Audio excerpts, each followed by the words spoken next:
כמה פעמים שמעתם את הילדים שלכם או אפילו את עצמכם מגיעים הביתה ואומרים אמא זה לא הוגן, אבל אמא זה לא הוגן. הרבה פעמים זה היה מכוון אלינו, אבל זה היה מכוון גם למורה בבית ספר ולחברה ולחברות ולהורים וכל מיני דברים. אז בעצם להיות לא הוגן זה אומר לתת לרעשים אחרים, לשיקולים אישיים, רגשיים, דעות קדומות, רצונות, להשפיע על הדבר הנכון, הדבר המוסרי.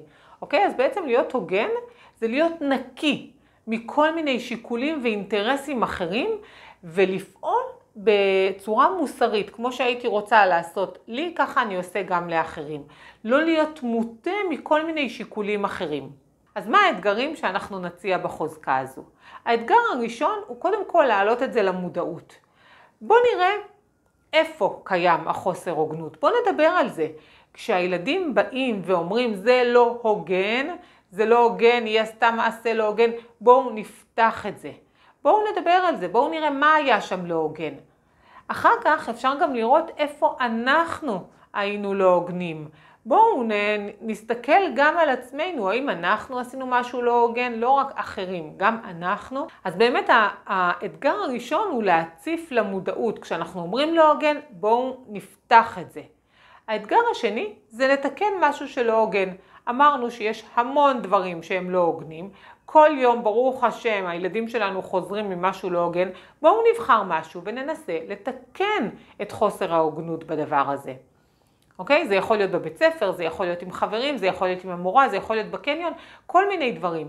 בואו נבחר מעשה אחד עכשיו, נחליט אם אנחנו רוצים לכתוב מכתב למנהל, אם אנחנו רוצים לדבר, אם אנחנו רוצים להסביר, אם אנחנו רוצים לקחת עוד חברים שיעשו את זה איתנו. זה לא פשוט.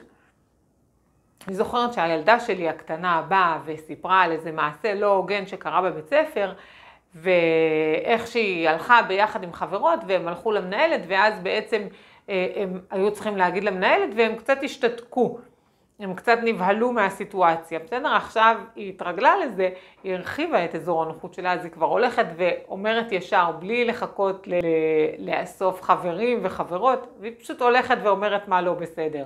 זה היה אתגר שני. האתגר השלישי הוא בעצם לבחור נושא שמדובר עליו הרבה. זה יכול להיות מדובר עליו בחדשות, בתקשורת, במשהו שהילדים שלנו אוהבים אותו, ולראות איפה שם יש חוסר הוגנות, ולהציף את זה. עכשיו, זה יכול להיות להציף את זה במכתב לאותו ארגון או חברה, זה יכול להיות להציף את זה בפוסט בפייסבוק שאתם תעלו, יכול להיות בכל מיני דרכים, אבל לעורר את אי הנוחות בחוסר הוגנות, על מנת באמת לצאת ולתקן את זה. אז שיהיה לכם המון בהצלחה, הרבה אקשן. ביי.